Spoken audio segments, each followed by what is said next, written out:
Pause for a second. Think about it. Is there someone in your life who once helped you when you had nothing? Someone you have not checked on in years? Now let us go back to where this story truly began. Cars stood still on the Lecky road, pressed together like they were also tired of busy life. Horns shouted, street hawkers moved between the lanes with pure water, gala and phone chargers in their hands. Inside a long black SUV with dark tinted glass, a man sat quietly in the back seat. His name was Toby Lawson. To most people in Lagos, that name meant power. He was the billionaire behind Lawson Heights Estate, Lawson Technologies, and Lawson Foods. His face appeared on business magazines, news blogs, and giant billboards across the city. But right now, he was not thinking about business. His eyes were fixed on something outside the window. Just by the side of the road, near the pavement, an old woman was on her knees under the hot afternoon sun. Her wrapper was dusty. Her slippers looked like they could break at any time. One hand held a small dirty plastic bowl. The other hand stretched towards the cars that slowly crawled past her. "Please, help me," she said in a weak voice, moving from one window to another. Some drivers looked away. Some shouted at her to move. Toby's driver hissed quietly. "Every corner now, beggars," he muttered, tapping the steering. "Sir, should I wind up? She's coming this side." But Toby did not answer. His heart had begun to beat too fast. He leaned a little closer to the glass and squinted. The old woman turned her head, and the light caught her face. For a second, Toby forgot how to breathe. The lines on her forehead, the tiny scar near her left eyebrow, the way her lips trembled when she tried not to cry. It was like someone had opened a hidden box inside his mind. A picture flashed in his head, a younger face, the same eyes. Stronger body. He watched the old woman wipe her eyes with the back of her hand and bend again to beg at another window. His chest tightened. It cannot be her. But then he saw it. A thin burn mark, running like a brown line along her right wrist. The same burn mark he had seen many times when he was a child. The scar she got the day she pulled him out of the deep water where he was drowning. His hand shook. "Sir," the driver said, finally turning back. "Are you okay?" Toby's voice came out low and strange. "Stop the car." "Sir, we are in the middle of the road. Lastma will—" "I said stop the car." The driver pressed the brake gently and pulled a little to the side. Horns blasted behind them, but Toby did not hear. His eyes were still on the old woman, who was now walking closer, dragging one leg slightly, like it pained her. He unlocked the door. "Sir, you can wind down if you want to give her something." "No need to come down," the driver said. But Toby had already stepped out. The hot air hit his face. People turned to look at the tall, well-dressed man in a fine white shirt and dark trousers, shiny watch on his wrist, shoes that could pay somebody's rent. Toby did not care.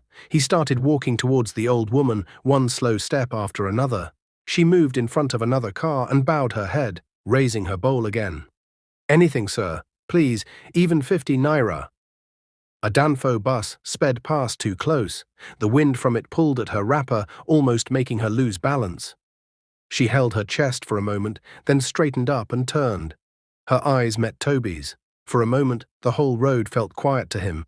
The shouting, the horns, the hawkers, the conductor calling for passengers, everything faded.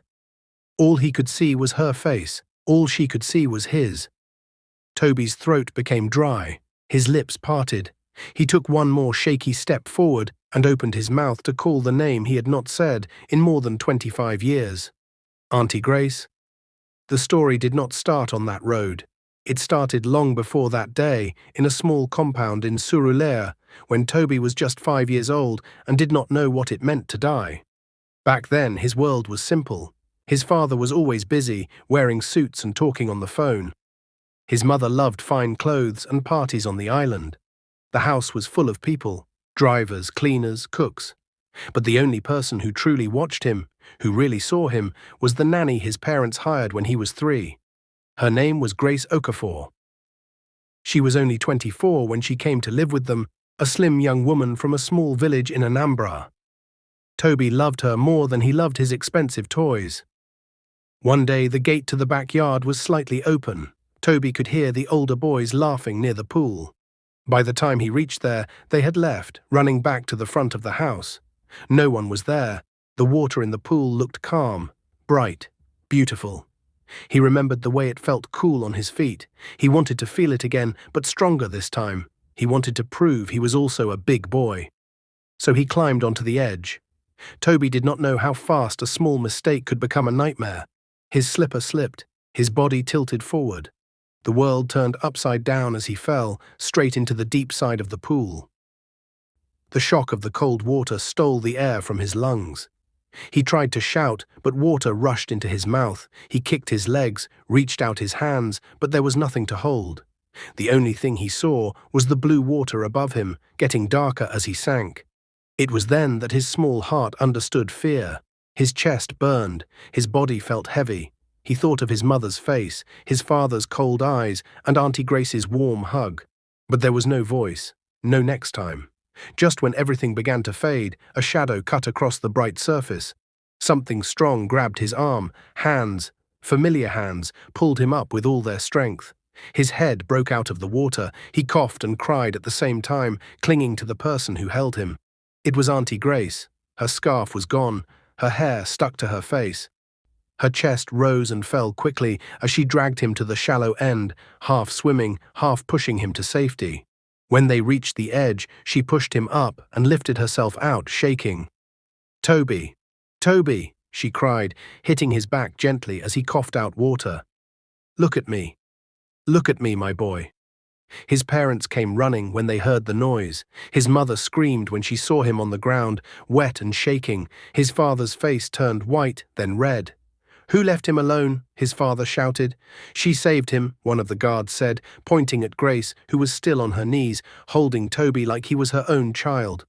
That night, when everyone had calmed down, Toby heard his father's voice through the thin wall of his room. "This girl," his father was saying, "if not for her, we would be crying over a dead child now. Make sure she never lacks anything in this house." Toby hugged his pillow, smiling faintly. In his small heart, he made a promise he did not fully understand. "One day, I will take care of you too, Auntie Grace." He did not know that life would break that promise into pieces. He did not know that years later, the same woman who saved his life would disappear from his world, pushed out by a lie he was too young to fight. And he did not know that on a hot afternoon in Lagos, long after he became a billionaire, he would step out of his SUV, walk towards an old beggar on the road, and see her face again. And now, standing in the traffic, Toby's voice shook as he called, "Auntie Grace." The old woman's eyes widened. She opened her mouth like she wanted to say something, but before a single word could come out, her body swayed. Her bowl slipped from her hand, coins rolling on the road, and right there in front of Toby, under the hot Lagos sun, the woman who once saved him from drowning began to fall. Toby's heart jumped. "Auntie Grace," he shouted as he rushed forward. Her knees buckled, her eyes rolled back slowly like someone who had carried too much pain for too many years. Before she could hit the ground, Toby caught her in his arms. Cars behind them began to honk loudly, but he did not care. People turned, whispering, wondering why a billionaire was kneeling on the hot pavement, carrying a beggar like she was the most important person in his world. His driver rushed out. "Ogre, should I call ambulance?" "No," Toby said, his voice tight. "Open the door, now." They laid her gently in the back seat. Her breathing was shallow. Her wrapper was too thin for the heat. Sweat covered her forehead. Toby sat beside her, holding her hand like he was afraid she would slip away again. The driver jumped in and sped off, leaving the confused traffic behind. For a moment, Toby forgot he had meetings, forgot he had plans, forgot he was supposed to be somewhere important. Right now, the only important thing was the woman lying unconscious beside him. He brushed her cheek softly. "Auntie Grace, what happened to you?" The fold of her wrapper shifted, and he saw the same burn mark he remembered from childhood. His throat tightened again. How did she end up like this? Where had she been all these years? Why was she begging on the streets of Lagos? He leaned back, his eyes wet but steady as he whispered, "You saved me once. This time, I will not let anything happen to you." They arrived at one of the private hospitals he owned in Ikoyi. Nurses rushed to open the doors when they saw him. "Sir, Should we get a stretcher? Yes, Toby said quickly. She fainted in traffic. Move fast. They lifted her carefully. The moment the nurses pushed her through the sliding doors, Toby followed close behind. His driver tried to stay with him, but Toby raised a hand. I'm fine. Go back to the office. I'll handle everything. Inside the hospital hallway, doctors walked briskly, staff whispering as they recognized who he was. But Toby didn't notice any of them. His eyes stayed on the stretcher as it disappeared into the emergency room. A nurse stopped him. Sir, you can't enter now. Please wait here. He froze, his hands curled into fists, but he nodded. Please, don't let anything happen to her. His voice cracked. The nurse softened. We'll try our very best, sir. She went inside and closed the door. Silence fell around him. Toby sat down on a bench, elbows on his knees, hands covering his face. He had not felt this kind of fear since he was a child sinking under the water. He remembered the sound of his heartbeat in his ears. He remembered the burning in his lungs. He remembered her arms pulling him up. Tears slipped down one side of his face before he could stop them. If I had looked for you earlier.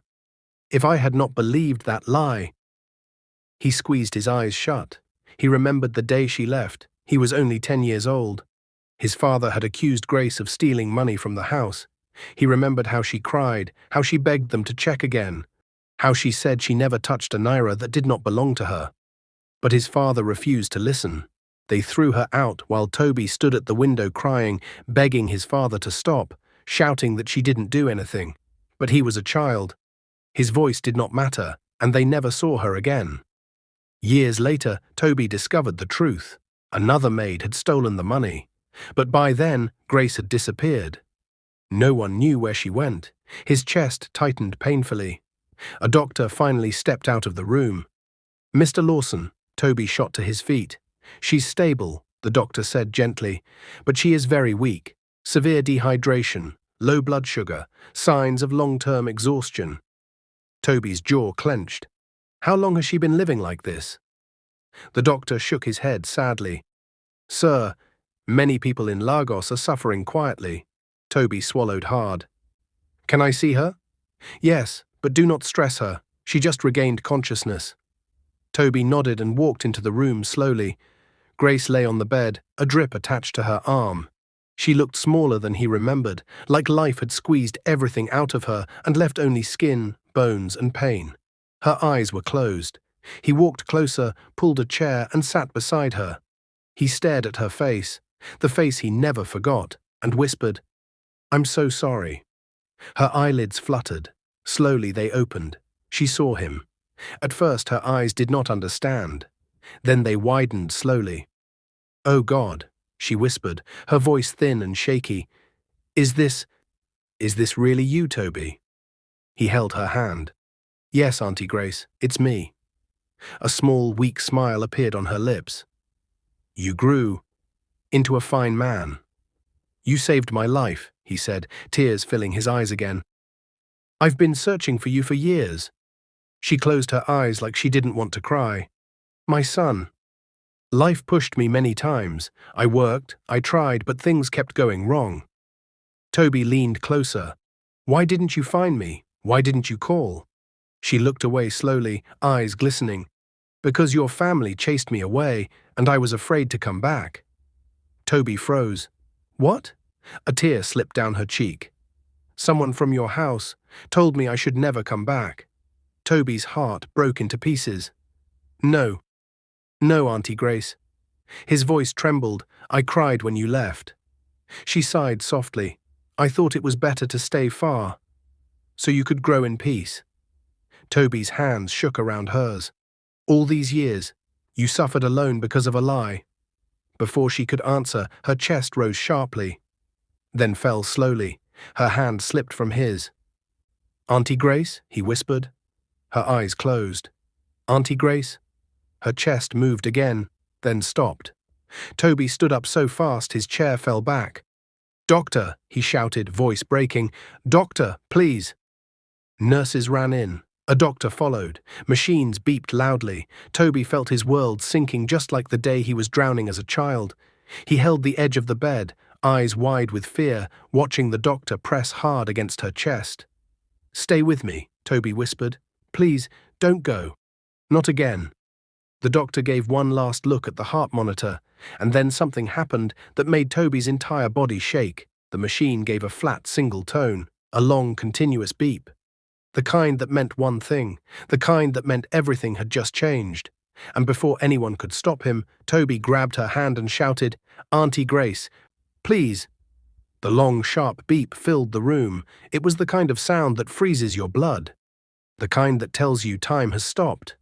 The nurses exchanged quick, worried glances. The doctor pressed harder on Grace's chest. Toby felt his knees weaken. "No," he whispered. "Not like this. Not again." His voice shook so much it barely sounded like him. The machine still showed a straight line. The doctor continued CPR, sweat forming on his forehead as he counted under his breath. A nurse adjusted the oxygen mask. Another rushed to fetch emergency medication. Toby stood there, helpless, watching the woman who once jumped into a deep pool to save him now fighting for her own life. "Auntie Grace," he whispered again, gripping her cold hand, "you can't leave me. Please, you can't." The doctor prepared to give one more dose of medication. He moved fast but calmly. He had seen moments like this many times, yet each one weighed heavily. After a few seconds, he tried again. Clear. A small shock went through Grace's body. The machine remained flat. Toby covered his mouth with his hand, his eyes burning. He felt something he had not felt in years, fear without control. A quiet, heavy fear that rises from the stomach and squeezes the chest. He bowed his head. But just as the doctor leaned back with a worried look, the machine made a tiny sound. Beep. Everyone froze. Beep, beep, beep. A weak but real heartbeat appeared on the screen. The doctor exhaled sharply, relief washing over his face.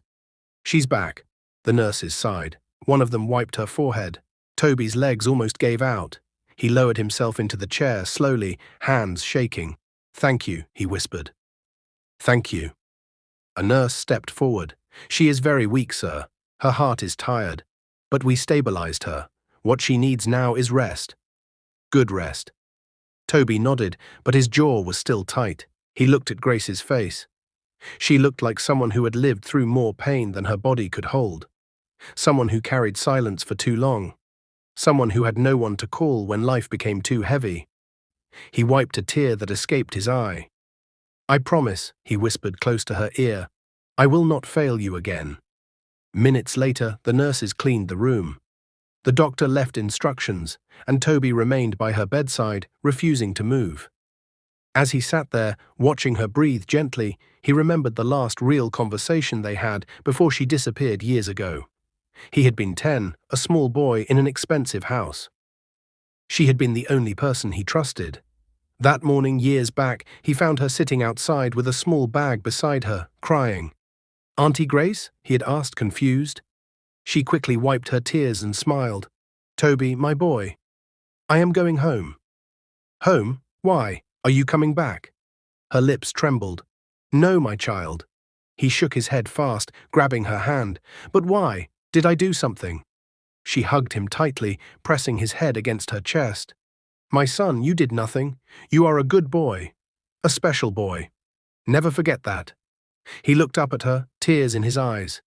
"Then stay." She wanted to, but she shook her head.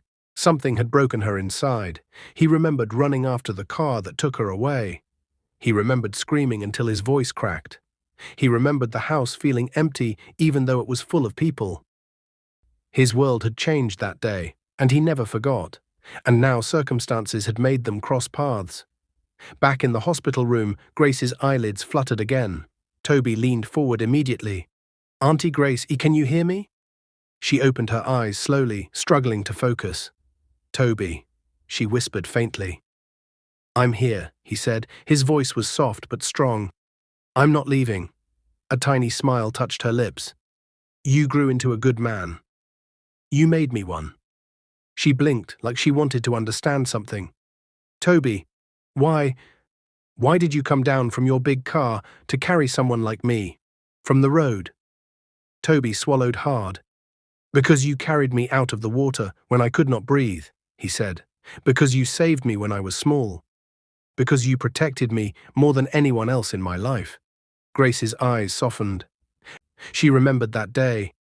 She remembered pulling a terrified 5-year-old out of a pool, shaking with fear herself. Toby, your life is important, she whispered.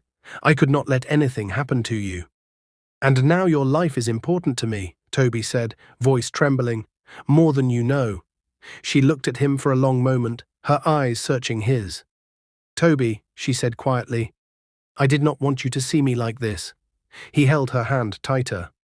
Auntie Grace, listen to me, he said, his voice filled with something deep and honest. I would rather see you like this than never see you again. Tears slipped from the corner of her eyes. My son, life pushed me until I could not stand. I worked in houses, shops, places where people treated me like I was nothing. And when my body grew weak, no one cared anymore. Toby felt pain shoot through his chest. This was real. This was happening every day in Lagos. People who gave their best being treated like they did not matter. Good people falling through cracks no one bothered to cover. How long have you been suffering like this? He asked quietly. Grace looked at the ceiling. A long time, she said. I slept in places where I hoped nobody would disturb me. I begged for food. Sometimes I cleaned shops just to eat. Toby looked away, blinking hard. He had lived in luxury while the woman who raised him had been fighting to survive. Auntie Grace, he whispered. From today your life will change. She looked confused. Toby, you are a busy man. You don't need to. He cut her off gently. I need to. I should have found you years ago. She tried to lift her hand, but her strength failed. Instead, she whispered a question that made his heart twist. Will you forget me again? When you leave this hospital? Toby shook his head slowly. I will never forget you again, he said. Not even for one day. She looked at him with a warmth that fought through all her pain. But before she could reply, her eyes flicked toward the door and widened in fear. Toby frowned. What is it? Her voice trembled. Toby, someone followed me. Someone dangerous. Someone who told me I must keep begging, or I will owe him for life. Toby stiffened. What do you mean? Who? A man, she whispered. He collects money from beggars on that road. We give him part of everything we get. If we don't, he hurts us. Toby's eyes darkened. His jaw tightened. Who is he? He asked, voice low. Tell me. Grace opened her mouth, but before she could speak, the door to the hospital room slowly pushed open. Toby turned sharply. A tall man with a scar on his cheek stepped inside. He was wearing a black cap, dark clothes, and a cold expression. When his eyes landed on Grace, he smiled. A slow, dangerous smile. Well, he said, stepping forward, it seems Madame Beggar has found a rich friend. Toby rose to his feet. His entire body went still. Who are you? Toby asked. The man touched the scar on his cheek and smirked. I'm the person she works for. He stepped closer. And you need to stay out of this. Toby clenched his fists. Leave, he said quietly. Now. The man chuckled. Or what? You think your money can stop me? He pulled something from his pocket, and Grace whispered in terror, Toby, please, don't let him take me. Before Toby could move, the man stepped fully into the room, and the object in his hand gleamed under the light. The object in the man's hand caught the light and flashed, a small silver knife. Not a big one, not a dramatic one, but the quiet, sharp kind that could cause real damage in a few seconds. Toby's chest tightened. He stepped forward immediately, standing between the man and Grace. Put it down, Toby said, his voice low and steady. The man smirked. I didn't come here to play, he said, twirling the knife between his fingers. This woman belongs to me. She owes me. I feed her. I protect her. I control that road. And nobody— He pointed the knife directly at Toby. Nobody takes my property. Toby took a slow, deep breath. This woman is not your property, he said firmly. The man laughed. You rich people pretend too much. You think because you drove your big jeep and carried her here, You can change her life. You think Lagos works like that? He stepped closer. You don't know what she owes me. You don't know how many years she has eaten from my hand, how many times I allowed her to sleep under my shed. You don't know the rules. Grace whimpered softly from the bed. Toby, please.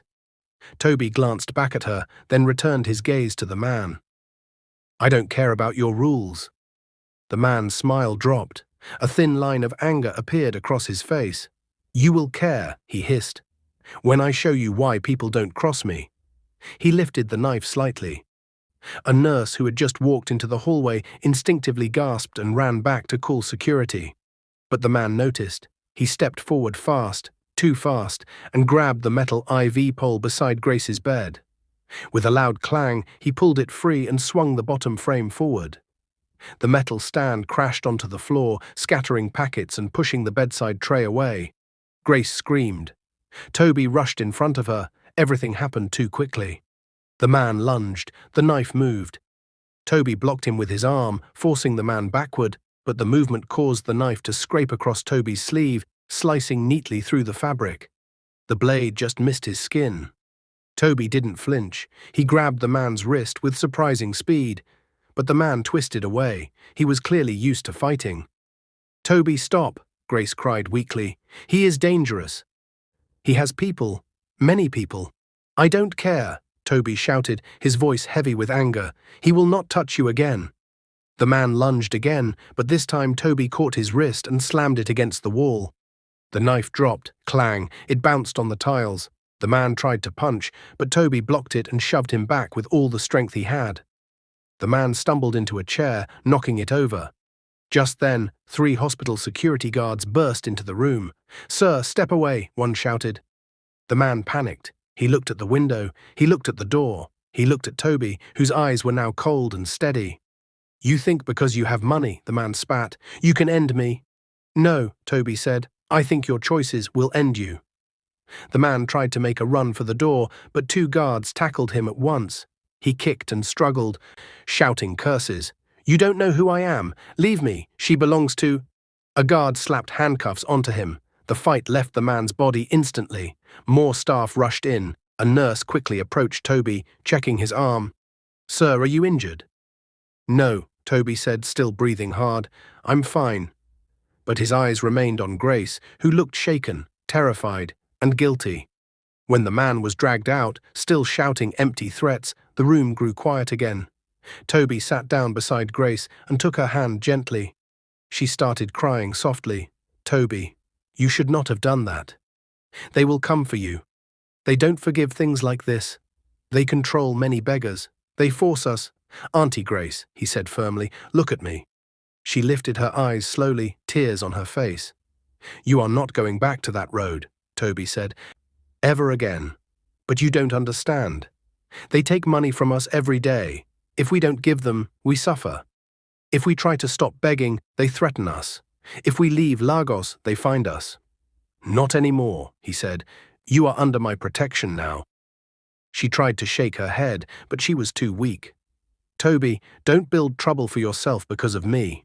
He squeezed her hand lightly. You carried me out of the water when I was drowning, he said. Now it's my turn. Her lips trembled. She closed her eyes, overwhelmed, but Toby's mind wasn't calm. There were questions spinning inside him. Who was that man? What kind of group forces elderly people to beg under the sun? How many others were suffering the same way? How deep did this problem go?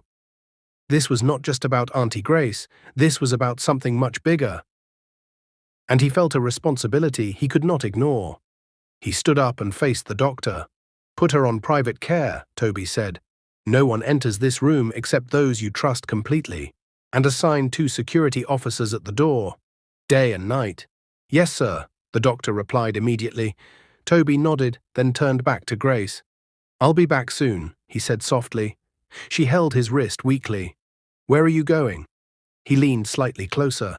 To find out who that man works for, he said, and to end whatever hold they have over you. Fear filled her eyes. Toby, please be careful. He smiled softly, an expression he hadn't worn since he was a boy.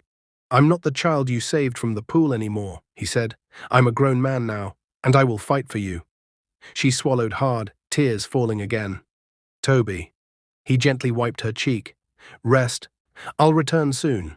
He turned and walked toward the door, but the moment he opened it, two uniformed police officers were waiting outside.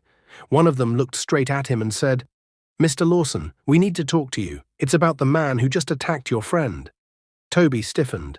"What about him?" The officer opened a small notebook, his expression troubled. "He didn't come alone." Toby's eyes narrowed. "What do you mean?" The officer took a breath. 3 other men were seen entering the hospital. Toby froze. "They're somewhere inside the building right now," the officer continued, "and we believe—" He glanced at the room where Grace lay. "They're looking for her." Toby's jaw tightened as the officer finished speaking. 3 more men, inside the hospital, looking for Grace. He didn't waste a second. "Lock every exit," Toby said sharply. "Nobody gets near her room." The officers nodded and moved immediately.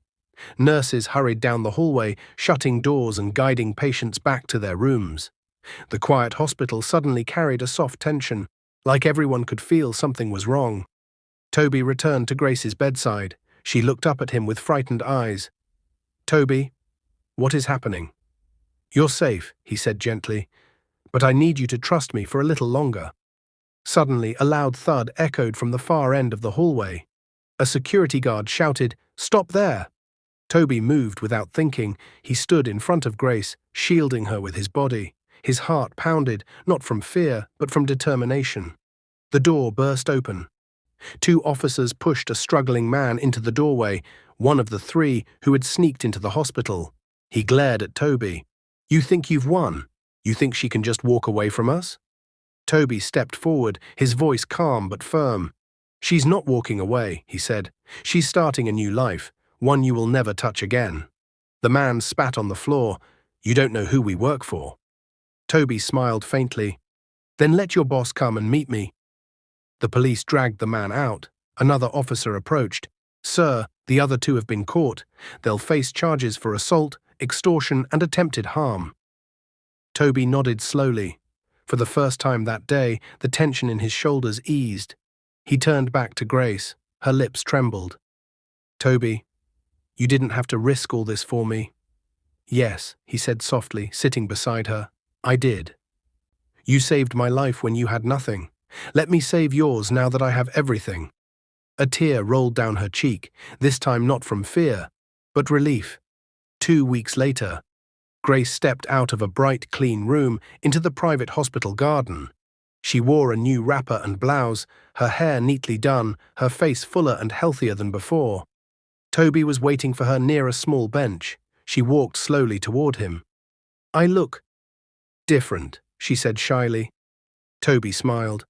"You look like yourself again." She sat beside him. "I don't know how to thank you," she whispered. "You don't need to," Toby replied. "Just live. Just be happy." He reached into his pocket and handed her a small envelope. She opened it slowly and gasped. Inside was a document, one that made her eyes fill instantly. A deed, a house deed. A fully furnished 2-bedroom home in Sur-Alaire, bought in her name. "Toby, this is too much." "It's not enough," he said, "but it's a start." She covered her mouth, crying softly. He placed a gentle hand on hers. "You are family, Auntie Grace, and family does not beg on the streets." She leaned forward and hugged him, something she had not done in decades. "Toby," she whispered, voice shaking, "you have given me back my life." "And you," he said softly, "gave me mine first." The camera of life pulled back. A man and the nanny who once saved him sat in the warm Lagos sunlight, safe, healed, together. A promise broken long ago had finally been restored. And this time, forever. Thanks for watching. What is your view about this story? Where are you watching from? Do well to let us know in the comments below, and don't forget to like, share, and subscribe while you stick with Tales by Special for more interesting stories. Stay blessed.